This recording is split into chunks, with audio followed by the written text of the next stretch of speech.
Pernahkah Anda membeli pupuk paling mahal di toko, memberikannya ke tanaman kesayangan Anda, dan keesokan harinya justru menemukan tanaman tersebut layu dan hampir mati? Anda tidak sendirian. Halo semuanya, hari ini kita akan mengupas tuntas satu aturan utama dalam memilih pupuk yang sering dirahasiakan oleh para ahli botani. Anda mungkin berpikir bahwa rahasia kebun yang subur adalah merek bahan kimia tertentu yang ajaib. Namun saya berjanji, pada akhir video ini, cara Anda melihat tanah dan tanaman akan berubah 100%. Fakta yang mengejutkan adalah, sebagian besar dari kita selama ini justru meracuni tanaman kita sendiri dengan niat yang baik. Apakah Anda tim bahan organik alami atau tim nutrisi instan buatan pabrik? Tuliskan pilihan Anda di kolom komentar sekarang juga. Dan mari kita lihat apakah pendapat Anda akan berubah setelah mengetahui kebenaran yang sesungguhnya.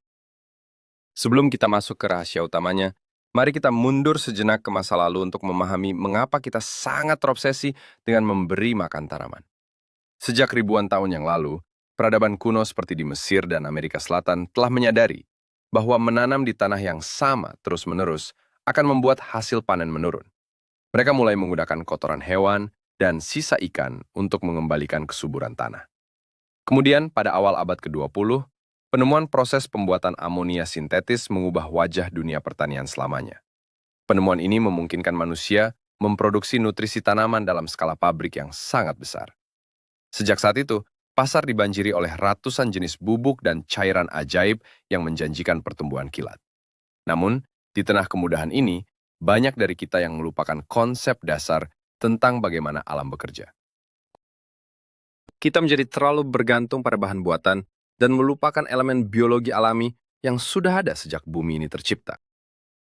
Mari kita mulai dengan pertanyaan mendasar yang sering disalahpahami oleh banyak orang. Apa sebenarnya pupuk itu? Banyak pemula berpikir bahwa pupuk adalah makanan langsung bagi tanaman. Ini adalah mitos yang sangat populer dan sangat keliru. Kenyataannya, tanaman membuat makanan mereka sendiri melalui proses fotosintesis dengan menggunakan bantuan sinar matahari dan air. Produk kita ini sebenarnya lebih mirip seperti vitamin atau suplemen gizi bagi tubuh manusia. Bayangkan Anda sedang membangun sebuah rumah batu bata yang besar. Sinar matahari dan air adalah tenaga kerja yang sibuk membangun rumah tersebut. Sedangkan karbon dioksida yang ada di udara adalah batu batanya. Lalu, di mana peran nutrisi tambahan ini? Ia adalah semen yang merekatkan batu bata tersebut agar kuat. Tanpa semen, rumah itu mungkin bisa berdiri untuk sementara waktu, tetapi akan sangat rapuh dan mudah runtuh ketika terkena tiupan angin kencang. Begitu juga dengan tanaman di kebun Anda. Tanpa nutrisi tambahan yang tepat, tanaman mungkin masih bisa menumbuhkan daun dan batang yang hijau. Namun, mereka sama sekali tidak akan memiliki kekuatan untuk melawan serangan hama penyakit, tidak mampu menghasilkan bunga yang indah, atau tidak sanggup membesarkan buah yang manis. Memahami fungsi dasar ini adalah fondasi awal yang penting untuk merawat kebun dengan cara yang benar. Sekarang mari kita bahas kesalahan paling umum yang sering menghancurkan kebun pemula, yaitu mempercayai mitos bahwa lebih banyak selalu lebih baik. Mari kita bongkar mitos berbahaya ini sekarang juga. Bayangkan Anda sedang merasa sangat lapar, lalu seseorang memaksa Anda memakan 10 piring nasi sekaligus tanpa henti. Bukannya menjadi kenyang dan sehat, Anda justru akan merasa mual dan jatuh sakit. Hal yang sama persis terjadi pada tanaman kesayangan Anda. Jika Anda menuangkan terlalu banyak nutrisi kimia ke dalam pot, Anda sebenarnya sedang menumpuk garam mineral dalam jumlah yang sangat ekstrim di dalam tanah. Garam ini memiliki sifat menyerap kelembapan dengan sangat kuat. Akibatnya, alih-alih akar tanaman menyerap air dari dalam tanah, garam dari bubuk itulah yang akan menarik cadangan air keluar dari akar tanaman Anda. Proses terbalik ini menyebabkan tanaman mengalami dehidrasi yang sangat parah, meskipun Anda sudah rajin menyiramnya setiap pagi dan sore hari. Fenomena ini sering disebut di dunia pertanian sebagai luka bakar nutrisi. Daun tanaman akan berubah menjadi warna coklat hangus, mengering pada bagian ujungnya, dan perlahan layu hingga akhirnya mati total. Oleh karena itu, rahasia perawatan tanaman yang sukses adalah memberikan dosis yang sangat pas dan tidak berlebihan. Untuk memahami aturan utama, kita harus berkenalan dengan 3 pahlawan super dalam dunia botani. Kita menyebutnya sebagai 3 elemen makro utama. Anda pasti sering melihat 3 angka besar yang tercetak tebal di kemasan produk pertanian. Angka pertama selalu mewakili elemen bernama nitrogen. Mari kita bahas pahlawan pertama ini. Nitrogen adalah sang ahli pembangun daun. Jika Anda menginginkan rumput halaman yang hijau tebal atau tanaman sayur seperti bayam dan kangkung yang rimbun, nitrogen adalah sahabat terbaik Anda. Elemen ini bekerja langsung untuk merangsang pertumbuhan tunas baru dan memberikan warna hijau zamrud yang pekat pada dedaunan melalui produksi klorofil. Sebagai contoh ilustrasi, jika Anda memiliki tanaman hias dalam ruangan seperti janda bolong yang daunnya terlihat pucat dan pertumbuhannya terhenti, itu adalah tanda jelas bahwa ia sedang berteriak meminta tambahan nitrogen. Namun berhati-hatilah, memberikan terlalu banyak nitrogen pada tanaman tomat justru akan membuatnya menumbuhkan daun yang sangat rimbun, tetapi tidak akan pernah mengeluarkan satu pun bunga atau buah. Tanaman Anda akan terlihat seperti hutan hijau kecil yang indah, namun benar-benar mandul dan tidak menghasilkan panen apapun. Berpindah ke angka kedua pada kemasan, mari kita sambut pahlawan super kedua kita, yaitu fosfor. Jika nitrogen berfokus pada apa yang ada di atas tanah, fosfor bekerja secara sembunyi-sembunyi jauh di bawah permukaan tanah. Fosfor adalah insinyur utama untuk sistem perakaran yang kuat. Tanaman yang baru saja dipindahkan ke pot baru atau bibit yang baru tumbuh sangat membutuhkan fosfor untuk membangun jaringan akar yang kokoh agar bisa mencengkeram tanah dengan kuat. Tapi bukan hanya itu saja tugas pentingnya. Fosfor juga merupakan pemicu utama bagi tanaman untuk mulai memproduksi bunga dan buah. Jika Anda memiliki pohon mangga atau tanaman mawar yang sudah tumbuh besar namun enggan berbunga selama bertahun-tahun, kemungkinan besar tanah Anda kekurangan elemen fosfor ini. Sebuah tips sederhana untuk tanaman berbunga yang melimpah adalah dengan beralih ke racikan nutrisi yang angka tengahnya lebih tinggi saat musim kemarau atau saat musim berbunga tiba. Tanpa fosfor yang cukup, energi tanaman tidak akan pernah dialihkan untuk berkembang biak, melainkan hanya berputar pada pertumbuhan batang yang kurus dan rapuh. Angka ketiga yang selalu berada di urutan terakhir pada kemasan adalah kalium. Ini adalah pahlawan super ketiga yang seringkali diabaikan perannya. Kalium bukanlah pembangun daun, bukan juga pembuat bunga. Lalu apa tugasnya? Kalium adalah perisai pertahanan dan dokter pribadi bagi tanaman Anda. Elemen ini bertanggung jawab atas kesehatan tanaman secara keseluruhan dan memperkuat sel-sel tanaman. Bayangkan kalium sebagai sistem kekebalan tubuh manusia. Ketika Anda memberikan kalium yang cukup, tanaman akan jauh lebih tahan terhadap cuaca dingin yang ekstrim, lebih kuat menahan kekeringan di musim panas, dan memiliki tameng alami untuk menangkal serangan jamur serta serangga perusak. Selain itu, pada tanaman buah, kalium sangat berperan dalam menentukan ukuran buah, rasa manis yang dihasilkan, dan berapa lama buah tersebut bisa disimpan setelah dipanen tanpa menjadi busuk. Sebagai ilustrasi, jika buah tomat di kebun Anda bentuknya aneh, kulitnya pucat, dan rasanya sangat hambar seperti air, itu adalah sinyal darurat bahwa tanaman tersebut sangat membutuhkan asupan kalium yang lebih tinggi. Keseimbangan ketiga elemen inilah yang menjadi kunci awal kesuksesan. Meski tiga pahlawan utama tadi sangat penting, ada rahasia lain yang sering luput dari perhatian para pekebun amatir. Kita menyebutnya sebagai nutrisi mikro. Sesuai dengan namanya, tanaman hanya membutuhkan nutrisi ini dalam jumlah yang sangat kecil, seukuran debu. Namun ketiadaan mereka bisa menyebabkan bencana besar di kebun Anda. Mari kita ambil kalsium sebagai contoh nyata. Apakah Anda pernah menanam tomat yang tumbuh dengan sangat indah, berbuah lebat, namun saat buahnya mulai memerah, Anda menemukan bagian bawah tomat tersebut berwarna hitam membusuk. Penyakit ini sangat terkenal dan membuat banyak orang frustrasi. Tahukah Anda apa penyebabnya? Itu bukanlah karena serangan virus atau bakteri berbahaya, melainkan semata-mata karena tanaman kekurangan elemen kalsium di dalam tanah. Atau tanaman tidak bisa menyerap kalsium karena penyiraman yang tidak teratur. Selain kalsium, ada juga zat besi yang bertugas menjaga daun tetap hijau terang, serta magnesium yang membantu proses pencernaan energi tanaman. Menggunakan produk yang hanya mengandung 3 elemen besar, tanpa adanya tambahan elemen mikro ini, sama saja dengan makan nasi putih setiap hari tanpa sayur dan lauk pauk. Sekarang kita tiba pada perdebatan paling panas di dunia pertanian, yaitu memilih antara produk buatan pabrik atau produk yang berasal dari alam. Banyak orang bertengkar mengenai hal ini. Mari kita bahas produk buatan pabrik atau kimia terlebih dahulu. Keunggulan utama dari produk kimia adalah kecepatannya. Karena mineral di dalamnya sudah diekstraksi sedemikian rupa, nutrisi tersebut siap untuk langsung diminum oleh akar tanaman saat itu juga. Ini seperti memberikan minuman energi kepada seorang pelari yang sedang kelelahan di tengah pertandingan. Jika tanaman Anda terlihat sangat sekarat dan membutuhkan pertolongan pertama secara instan, produk kimia cair adalah jawaban yang paling tepat. Anda akan melihat perubahan warna daun menjadi hijau segar hanya dalam hitungan hari. Namun, ini datang dengan sebuah kelemahan besar.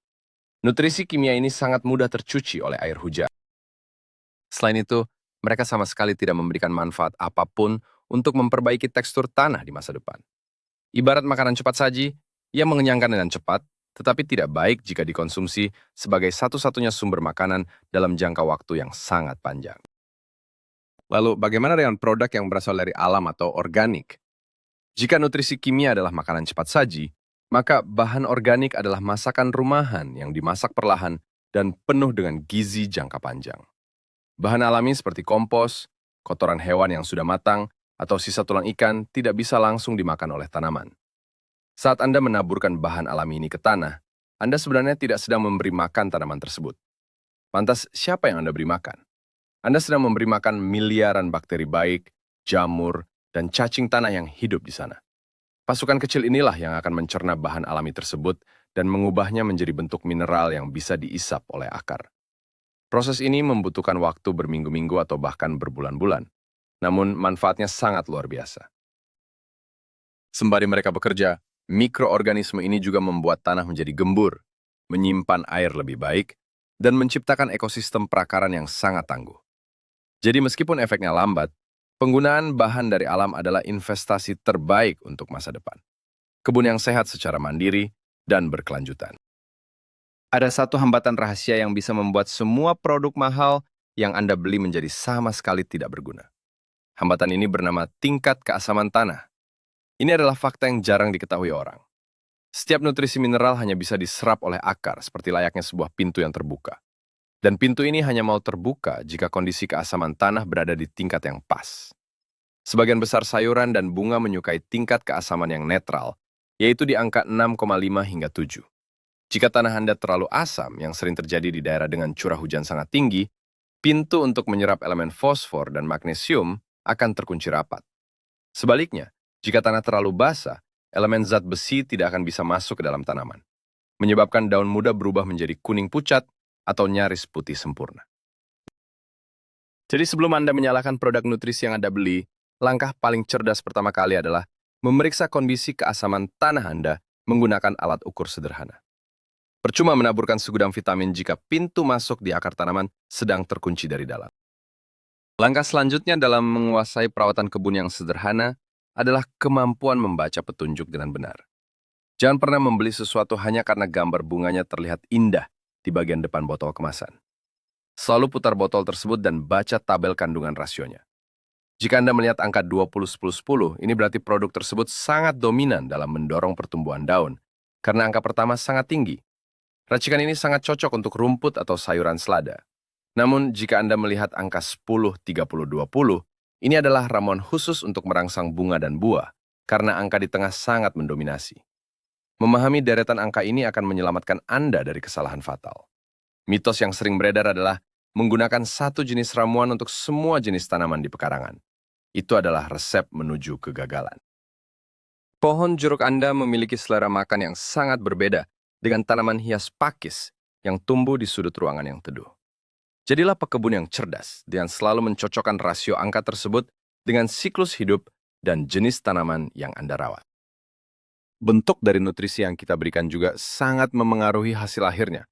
Mari kita bicarakan tentang bentuk cairan. Produk cair sangat menyenangkan untuk digunakan karena mereka sangat mudah larut dalam air siraman kita. Keunggulan utamanya adalah distribusinya yang sangat merata ke seluruh jaringan akar dalam hitungan menit. Selain itu, bentuk cair ini sangat aman digunakan untuk metode penyemprotan langsung ke bagian daun, yang merupakan cara tercepat untuk mengatasi daun yang menguning secara tiba-tiba. Namun karena sifatnya yang mudah larut, produk cair ini juga sangat cepat hilang dari dalam tanah, menguap atau terbawa aliran air ke bagian bawah pot.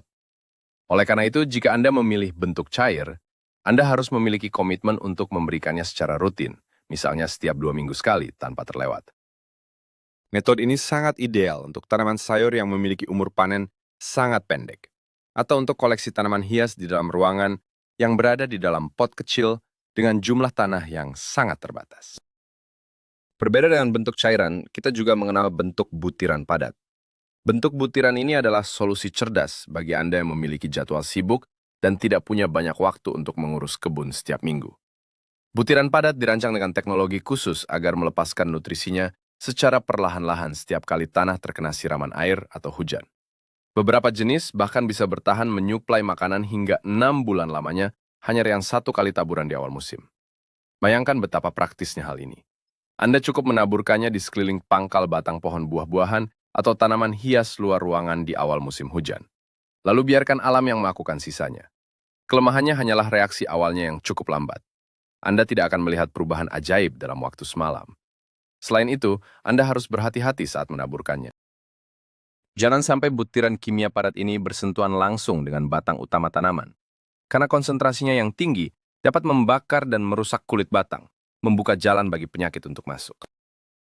Waktu pemberian nutrisi sama pentingnya dengan jenis yang Anda berikan. Mari kita lihat kalender berkebun kita. Saat musim hujan mulai datang setelah kemarau panjang, tanah mulai lembab dan suhu udara menjadi lebih sejuk. Ini adalah tanda bahwa tanaman sedang bangun dari tidur panjangnya. Pada saat yang sangat krusial inilah, dorongan elemen pembangun daun sangat dibutuhkan. Tanaman membutuhkan energi besar untuk menumbuhkan dahan-dahan baru dan melebarkan daun mudanya agar bisa menangkap sinar matahari sebanyak mungkin. Memberikan asupan bernutrisi tinggi pada awal musim tumbuh ini ibarat memberikan sarapan pagi yang penuh gizi sebelum memulai hari kerja yang sangat berat. Tanaman akan berespons dengan mengeluarkan tunas-tunas segar yang sangat sehat dan kuat. Jika Anda melewatkan waktu emas ini, tanaman akan tertinggal dalam pertumbuhannya dan tidak akan mencapai potensi maksimalnya di sisa musim tersebut. Jadikanlah datangnya hujan pertama sebagai pengingat alarm alami Anda. Ketika tanaman sudah memasuki masa dewasa dan cuaca menjadi lebih stabil, fokus tanaman akan berubah total secara drastis. Mereka tidak lagi mementingkan seberapa tinggi batang mereka bisa tumbuh. Insting bertahan hidup mereka akan memerintahkan untuk segera berkembang biak. Saat Anda melihat kuncup bunga pertama mulai bermunculan, inilah saat yang paling tepat bagi Anda untuk segera mengganti menu makanan mereka. Hentikan asupan pembangun daun dan segera beralih ke menu yang kaya akan elemen pembuat bunga dan penguat buah. Jika Anda membandel dan terus memberikan menu awal, tanaman mungkin akan menggugurkan kuncup bunga yang sudah susah payah mereka buat, dan kembali asyik menumbuhkan daun liar ke segala arah. Mengganti menu makanan pada pertengahan siklus hidup tanaman adalah teknik rahasia yang membedakan antara pekebun pemula yang selalu gagal panen dengan ahli kebun yang keranjangnya selalu penuh dengan buah dan sayuran segar berkualitas tinggi. Hal yang tidak kalah pentingnya adalah mengetahui kapan saat yang tepat untuk berhenti total memberikan makanan tambahan. Ini adalah rahasia untuk menghindari kematian tanaman massal. Saat musim kemarau ekstrim tiba, atau ketika tanaman hias Anda terlihat masuk ke fase istirahat di mana tidak ada satupun daun baru yang tumbuh, berhentilah memberikan nutrisi jenis apapun. Tanaman yang sedang stres karena kekeringan berat akan sangat menderita jika dipaksa menelan nutrisi kimia. Akar mereka sedang berusaha menghemat air, dan penambahan garam pupuk justru akan membunuh mereka seketika. Biarkan tanaman beristirahat dengan tenang. Sama seperti beruang yang sedang tidur panjang, tanaman juga membutuhkan masa tenang untuk memperbaiki sistem internal mereka tanpa dipaksa untuk terus memproduksi daun atau bunga baru. Memberikan dorongan makanan saat tanaman sedang tidur adalah kesalahan fatal yang sayangnya masih terus diulangi oleh banyak orang setiap tahunnya karena merasa kasihan. Untuk menjadi pekebun yang ahli, Anda harus belajar membaca bahasa rahasia yang ditunjukkan oleh tanaman. Mereka tidak bisa berbicara dengan suara, tetapi mereka berkomunikasi melalui daun-daunnya. Jika seluruh daun bagian bawah tanaman Anda berubah menjadi kuning cerah, sementara daun bagian atas tetap hijau, itu adalah tanaman yang berteriak bahwa ia sangat kelaparan akan elemen nitrogen. Mengapa daun bawah yang kuning? Karena tanaman akan mengorbankan daun tua dan memindahkan nitrogen yang tersisa ke daun muda agar tetap bertahan hidup. Lain halnya jika Anda melihat garis-garis urat daun berwarna ungu kemerahan yang aneh pada tanaman tomat atau jagung Anda, itu adalah sinyal darurat kekurangan elemen fosfor akibat cuaca yang terlalu dingin. Sedangkan jika pinggiran daun terlihat seperti hangus terbakar berwarna coklat, padahal tidak ada hama sama sekali, itu adalah tanda pasti kekurangan elemen kalium. Memahami sinyal visual langsung dari daun ini jauh lebih akurat daripada sekedar mengikuti jadwal yang tertulis di balik kemasan produk. Di balik tanah yang Anda injak, ada sebuah alam semesta tersembunyi yang menentukan hidup matinya tanaman Anda. Kita menyebutnya sebagai jaring makanan tanah. Akar tanaman sebenarnya tidak berjuang sendirian di dalam kegelapan tanah. Mereka menjalin kerjasama ajaib dengan benang-benang jamur mikoriza. Jamur super ini akan menempel pada akar dan memanjang sejauh puluhan meter ke segala arah. bertindak sebagai sedotan raksasa yang mencarikan air dan mineral-mineral tersembunyi untuk tanaman. Sebagai imbalannya, tanaman memberikan sedikit gula hasil fotosintesis kepada jamur tersebut. Hubungan saling menguntungkan ini sangatlah rapuh. Jika Anda terlalu sering menyiramkan bahan kimia sintetis dengan dosis yang sangat tinggi, zat kimia keras tersebut akan membunuh koloni jamur sahabat kita ini. Tanaman Anda akhirnya menjadi kecanduan dan sepenuhnya bergantung pada campur tangan Anda selamanya. Oleh karena itu, menambahkan kompos alami secara berkala sangat penting untuk memastikan para pekerja tak kasat mata di dalam tanah ini tetap hidup dan terus bekerja gratis untuk Anda setiap waktu. Dan kini, kita telah tiba pada klimaks dan rahasia terbesar yang telah saya janjikan sejak awal. Inilah satu aturan utama yang absolut dan tidak boleh dilanggar jika Anda ingin sukses berkebun. Dengarkan ini baik-baik. Jangan pernah fokus memberi makan tanaman Anda, tetapi fokuslah untuk memberi makan tanah Anda. Ya, Anda mendengarnya dengan benar. Aturan emasnya adalah merawat kualitas tanah itu sendiri. Tanah bukanlah benda mati tempat sekedar menancapkan akar. Tanah adalah benda hidup yang bernapas. Jika Anda terus-menerus membangun struktur tanah yang gembur, kaya akan humus, dan penuh dengan cacing tanah, maka tanah yang hidup itulah yang akan secara otomatis merawat, melindungi, dan menyuapi tanaman Anda dengan dosis nutrisi yang paling sempurna dan seimbang setiap detik sepanjang hari. Metode instan memang menggiurkan, namun rahasia abadi dari pertanian organik yang sukses dan panen yang tak pernah berhenti adalah dedikasi tanpa lelah untuk memuliakan tanah di kebun Anda terlebih dahulu sebelum memikirkan apa yang akan ditanam di atasnya. Bagaimana cara paling efektif untuk menerapkan aturan emas ini dalam kehidupan sehari-hari? Jawabannya ada pada sesuatu yang sering kita buang ke tempat sampah setiap hari.